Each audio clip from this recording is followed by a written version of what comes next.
She couldn't Got take. fucking turned down by a little boy. She got turned down by a little fucking boy.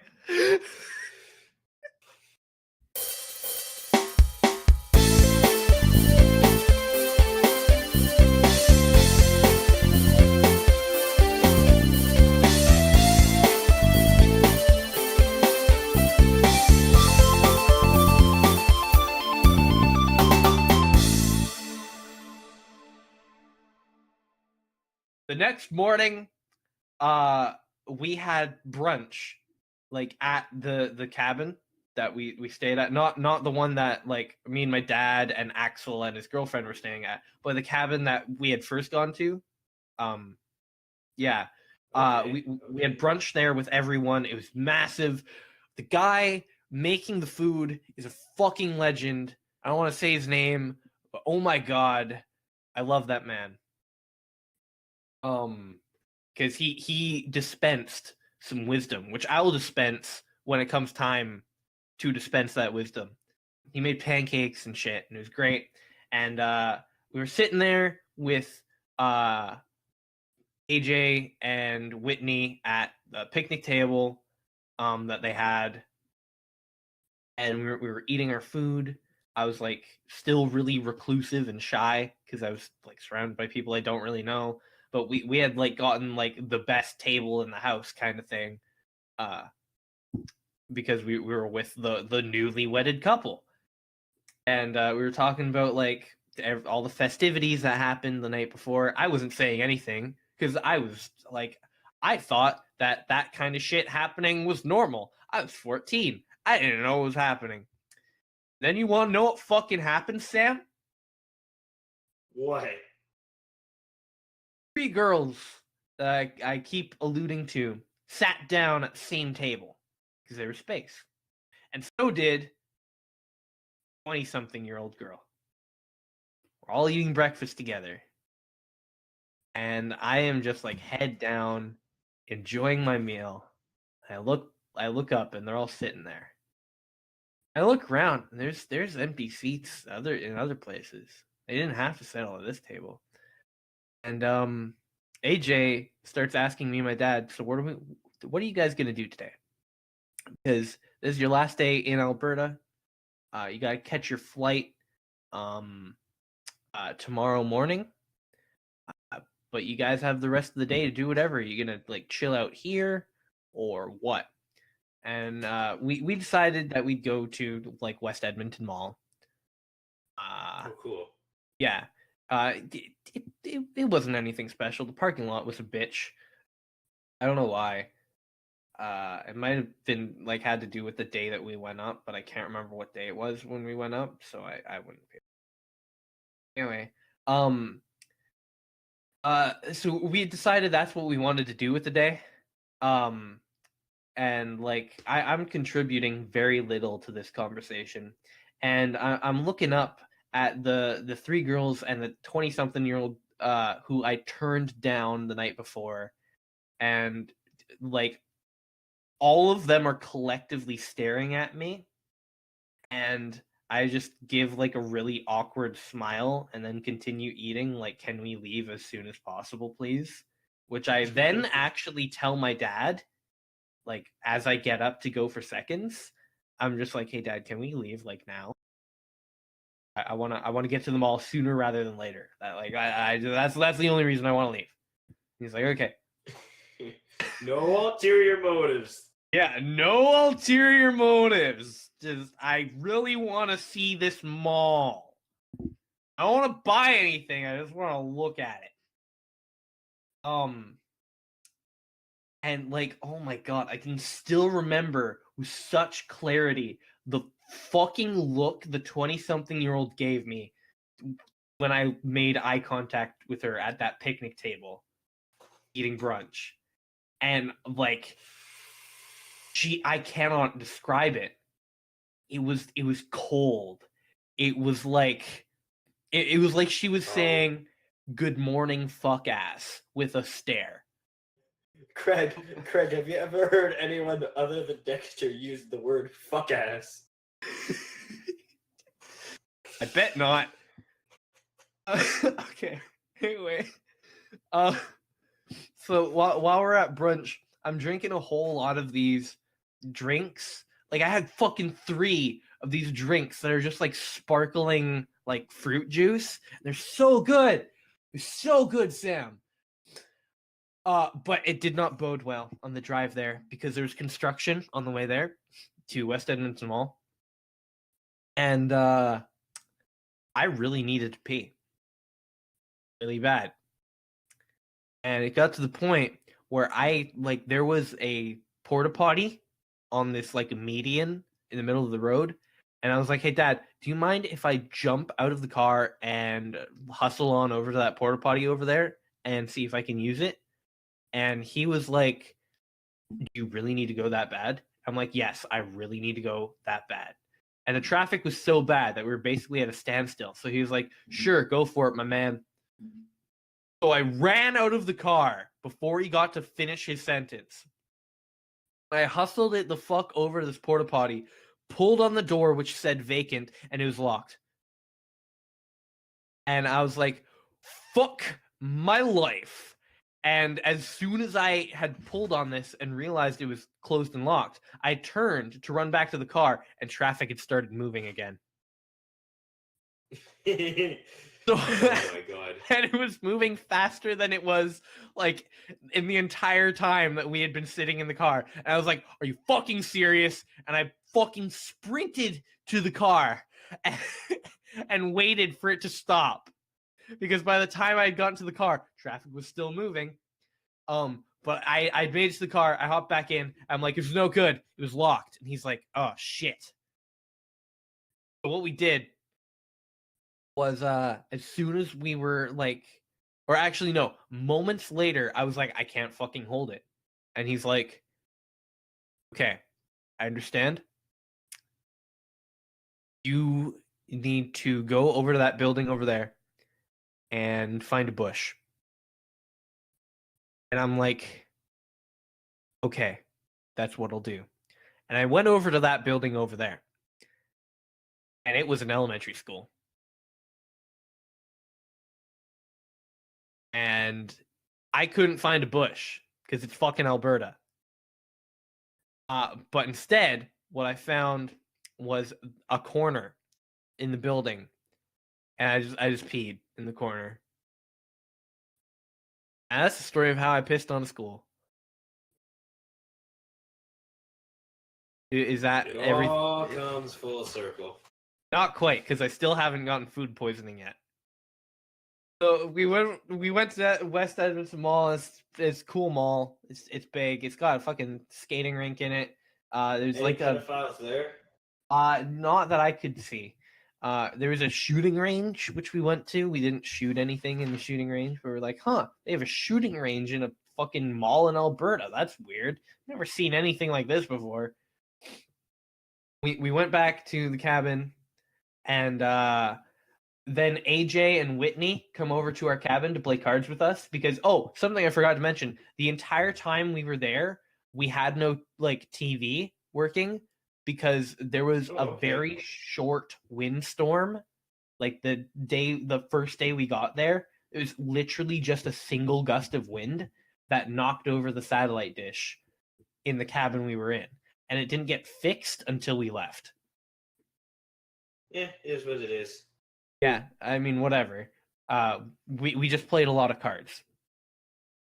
So they came over to play cards with us. And they brought a whole bunch of leftovers from the day before because we didn't have like lunch or dinner because we were just going to the mall for the whole day. So they brought food over, and I was like, oh, sweet. And they had like this big ass like veggie platter, and I was like, oh man, I love vegetables. I'm a growing boy. But the celery was so limp, it was like you could fucking slap someone in the face with it, and it would feel like you're hitting them with a fish. So I don't know if you know this, Sam, but if you take limp celery and you put it in water, it will stiffen. Yeah, science. Yeah. So that's what I did. I put some tap water from the cabin into a cup, and I stuck the celery in it, and I put it on the TV that was not on. And it was a massive TV. It was like one of those box TVs. and I just put it on top because it was in the room that we were all in, so I could watch it. And so it wasn't near like anyone's drinks and shit, so they couldn't knock it over or anything. So I could just watch it and wait until it got stiff. It got stiff, and I ate the celery that was now full of the water, which I got from the cabin's tap. Now, Sam, Shit. I don't know if you recall me telling you that this was a cabin located in a swamp. You drank Shrek urine, bro. I didn't drink it. I ate it in the form of celery. I ate Shrek celery. I ate swampy celery shit, and it tasted fine. But the next morning, I had a bit of a tummy ache. I had a bit of a tummy ache, and my dad had like a whole bunch of shit in the fridge that we needed to get rid of, so he made us a massive breakfast. And I was like, "Oh, this breakfast is gonna cure my tummy ache." And I ate shit, and I was like, I still have a tummy ache. Whatever, I'm sure it's fine. So we get in the rental car, and we start driving down to the airport. We've said our goodbyes to AJ and Whitney. It's a great time. We start driving down to the airport.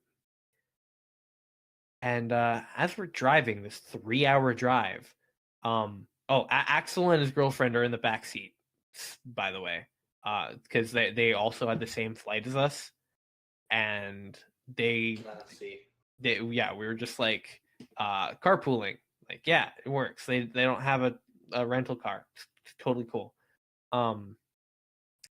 And like it's probably like an hour and a half into the ride. I'm like, "Hey, Dad." He's like, "Yeah, what's up?" I'm like, I don't feel too good." He's like, "What's wrong? Do you need me to pull over?" I'm like, "Yeah, I think so." And he's like, "Well, why? Why do you need me to pull over?" I'm like, my stomach hurts, like, real bad." He's like, "It's what kind of bad?" And I'm like, "It feels like I'm gonna puke." And as I finished saying puke, and squeamish listeners, you can just tune out right the fuck now. Honestly. Have a nice day. Goodbye for the rest of the podcast if you're squeamish, if you're that squeamish. But as I finished saying the word puke, a stream of projectile vomit started coating the passenger side of this rental car. And my seatbelt locked, and I couldn't get my head out the window.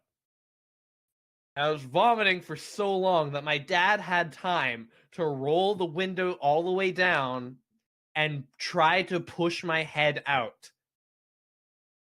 But all that did was fill up like the tiny little pocket that's in the door of the passenger side, like you know, the little tiny like pocket in the door thing. Yeah, that got filled with vomit. Gross. Fuck. It was like and my dad finally pulled over as soon as I was done. You puked in the rental car. I projectile vomited all over the passenger side of this rental car. It was really fucking gross, but I did not have enough time to appreciate how gross it was because I was busy vomiting. My dad pulled over just in time for me to stop vomiting. And I got out of the car and went into my suitcase where I pulled out like a new pair of all of my clothes because they were now all covered in barf. Jeez. People like Axel's girlfriend handed me the clothes, and I was like, "Hold on." I put my finger up, turned, and vomited again. And I'm like, "Well, there goes all my breakfast." Fuck. Yeah.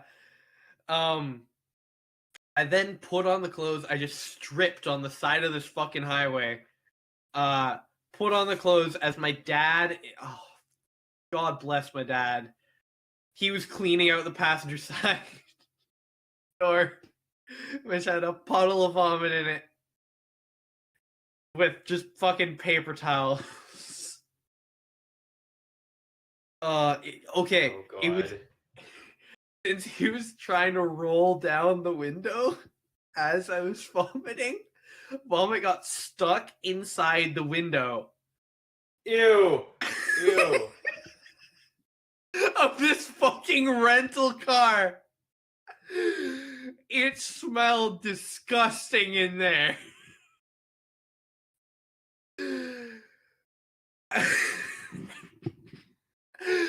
And we just had all the windows rolled down, and Axel just the whole time was just like, oh my god, I never should have like taken them up on their offer to carpool with them, because now I'm stuck in the barfmobile for another hour and a half.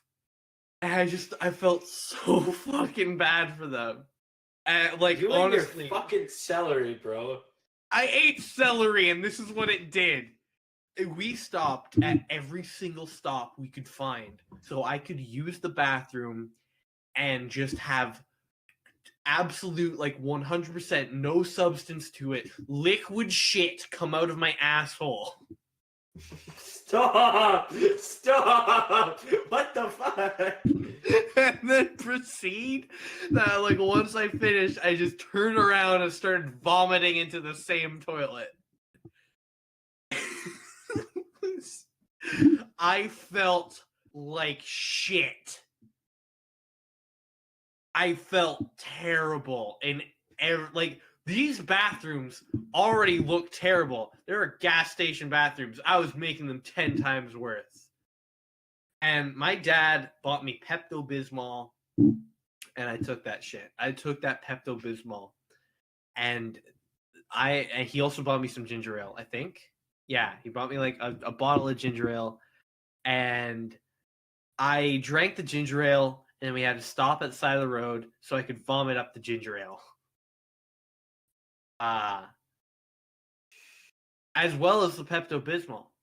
And once I got back in the car, I was like, okay, well, since I literally just vomited all of that Pepto-Bismol, I'm going to take some more Pepto-Bismol.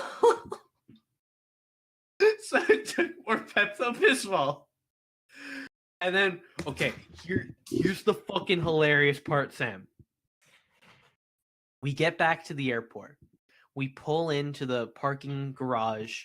It was just this underground parking area. Oh no.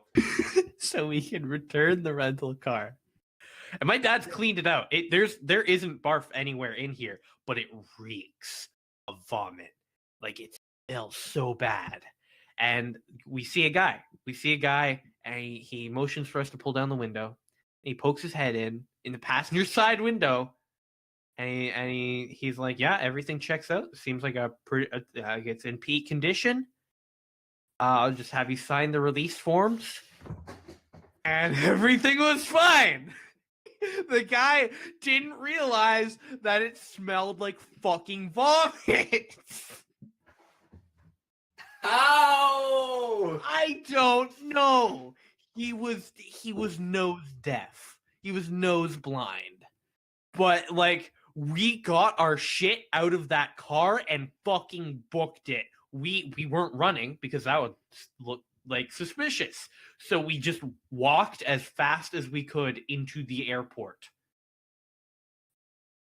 And the guy got in the car and drove it away. And like, I hope they fucking cleaned that shit, like sterilized the fuck out of it before they gave it to the next people, because can you fucking imagine getting off of a plane and getting into the vomit mobile?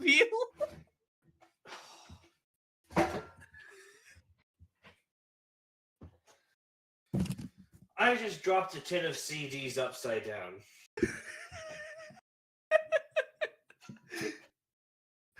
Including Punjabi 102, Bud Light, and Cheech and Chong. Actually, no. It's written as Chong and Cheech. Okay. The other CDs I just fucking dropped were as follows. An entirely blank CD, which I'm going to examine when we're done recording. Okay. A Katie Lang CD. Another blank CD I shall take a look at. Hero songs from Disney. The score for American Graffiti. Right. Buddy songs from Disney. And music from the film Man on the Moon. And that was CD time with Sam. Back to barfing. So, we got to the airport and we realized something, Sam. Our flight is delayed. Your flight is delayed. It's delayed. It's not coming on time. Okay. So Axel and his girlfriend decide to like use one of our suitcases as a table and start playing cards. And they ask me if I want to play, and I'm like, no, I don't know if I can actually participate in a full game because any second now I'm gonna be running up and going to the bathroom. And like fucking like, you know, speak of the devil, moments later, I'm running up, I'm going over to the bathroom, and I remember the bathroom being full. I go look at the stalls. I see a dude just getting in it, and I'm about to ask him like, yo, dude, can I have that stall before you use it? I'll only be a second. But I didn't get a word in. I'm just like, I motion like, can I use the stall? And he just shakes his head and closes the door. I'm like, okay, fuck you too, man. And I desperately look for a garbage can. I find one and I grab it and I start hurling so much that I can't control my body. I'm like flailing. I feel weak. And and everyone's freaking out. And my vomit it's a full ass fucking bathroom. My vomit at this point is just pink because it's only Pepto-Bismol. And everyone just looks at me. And I go and wash my hands and leave. Oh my god, the cringe. Oh my god. What? Was it's cringy. Just funny. Like everyone's like, you're like you can see it in their face, but everybody's too afraid to ask. Just some 14-year-old kid runs into this bathroom, desperately tries to go for a stall, and vomits profusely into a trash can next to this guy who's taking a piss at the urinal, and he just leaves afterwards, just like it's nobody's business. And then I get back to the fucking like card game that's going on, and they're like, "Oh, what's going on? Did you poop or did you vomit?" And I'm like, "I vomited." And they're like, Pepto Bismol isn't doing it for you." I'm like, "No, I am certain that it will not stay down." And they're like, "Oh, well, I guess we bought all this Pepto Bismol for no reason." Axel and his girlfriend decided to take the next plane because they didn't want to be on a fucking plane with me. They didn't say that, but you could tell. You could tell they didn't want to be on that fucking plane. It was ugly. And as you know, the toilets do not have water in them. So it's just barfing and shitting like every like 2 minutes, 2 or 3 minutes into an empty ass bowl. I'm pretty sure everyone in the entire plane could hear me. I told the like stewardess, what is that their name? Their stewardess? Yeah, I guess so. Flight attendant? Yeah, I guess so. That yeah. That I wasn't having a good time. She's like, "Okay, do you want some ginger ale?" I'm like, "Sure." And I was scared. What? What? Sam, what? Ginger ale. Why did you think that was a good idea? Because like you have a tummy ache, so you drink ginger ale. That already didn't work for you, just like the Pepto Bismol. I know, but like at this point, my stomach was just feeling intense pain, and I was just like, you know what? Sure, why the fuck not? give me some ginger ale. She gave me a very tiny cup of it. Like it was like a scotch glass that she filled as if it were a scotch glass. Like there wasn't much in there. And there was ice in there. And basically all I would do is I would have a very miniature sip, just like, hold on, I'm gonna see if my mic can pick this up. Just like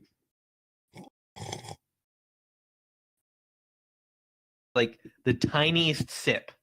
And then occasionally I would put an ice cube in my mouth and just have it melt in my mouth and have the cold water run down my throat.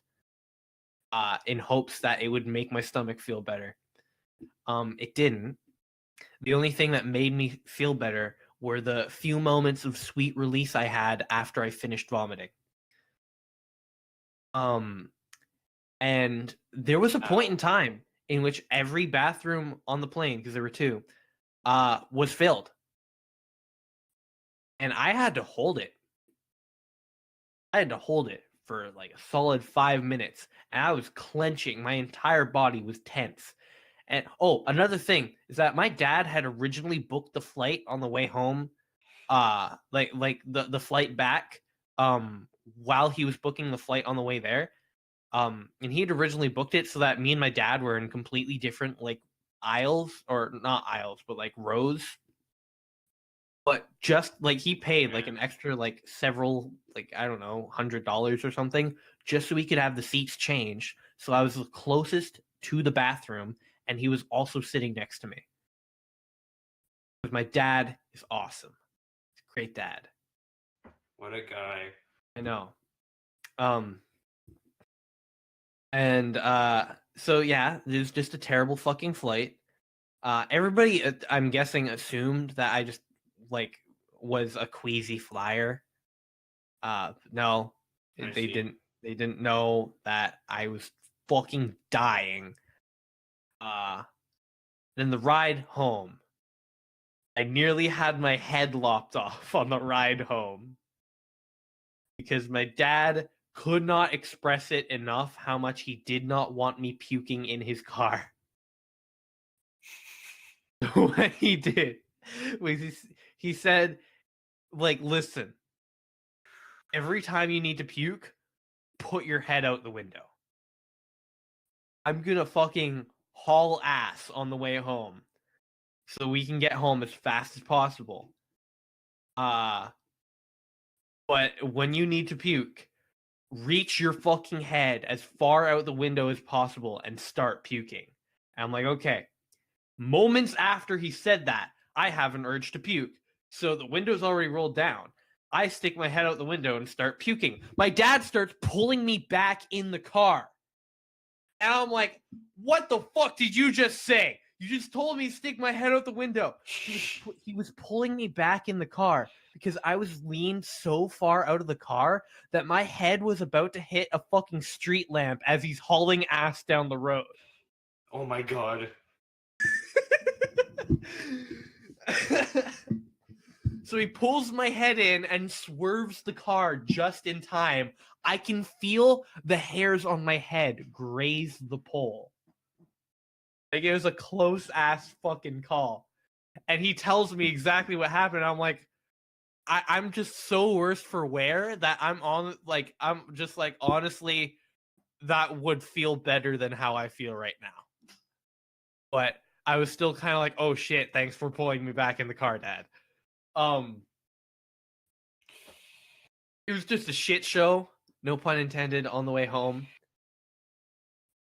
And just to wrap up the story, when we got home, in order to make me feel better, my dad made me soup. It was basically just chicken broth. And he's like, do you want to like watch a movie or something? And we watched the Lego movie. It was the first time I saw the Lego movie. I didn't end up seeing the entire Lego movie because every so often I had to get up off the couch and vomit and have diarrhea. But yeah, this stomach sickness, in case you're wondering, lasted for 2 weeks afterwards. Holy shit, why didn't you go to a hospital? Because I had stopped barfing after that day, and it was just like profuse diarrhea afterwards. I see. So like at that point, it was just like I'm becoming dehydrated. I also had a fever. Um, and but like we didn't want to go to the doctor because I was just like my stomach feels bad. I don't know why it feels bad, but like I'm handling it pretty good. So I was just drinking a lot of water, and then like that's what it was. I'd later uh like around like after the first week, it had stopped. Like I was starting to like poop normally, like relatively normally, I guess. But I still wasn't eating. And I realized that my stomach still hurt during the second week because I was unintentionally starving myself. Oh. Because I was so afraid to eat and then just vomit it back up. Uh, so that's what I did for like the first few days, and then it just became a habit, and I didn't eat for like 2 weeks. Oh God. Yeah, and that kind of puts an end to this entire story. And Craig, I'm glad I got to share this with you, and Sam, I'm also glad I got to share this with you as well. Okay, one question. Yeah. You said there was some important advice that breakfast chef gave you. Yes. Do you remember Thank you. that advice? Yeah. Um. Uh. His advice was very simple. And his advice, he came up to me while I was like sitting alone by myself. Um. And he was super nice, and he was just like, Dexter, I have some I have something I want to tell you. And I was looking kind of worse for wear. This was before. Keep in mind, this was before I got a parasite in my fucking stomach. Yeah. Um, this was just around the time I was feeling like really. I don't even know how to describe it because I didn't know how I was supposed to feel because I was getting like the evil eye, the stank eye from this like 20-something-year-old girl who wanted to fuck me? Question mark. Um, I'm sorry, it's just so funny. uh, so I was just sitting alone by myself, and he comes up to me. He's like, Dexter, I want to impart to you something that I learned in my time. And I'm like, yeah, sure. What is it? He's like, you seem like a good kid, and I want to make sure that you know. The first 50 years are the hardest. And it was that fucking simple, but it like those words really spoke to me. He seemed like a guy who knew how to have fun, and he was also really old. I mean, he wasn't super old, but he was like in his like mid 50s, and I see.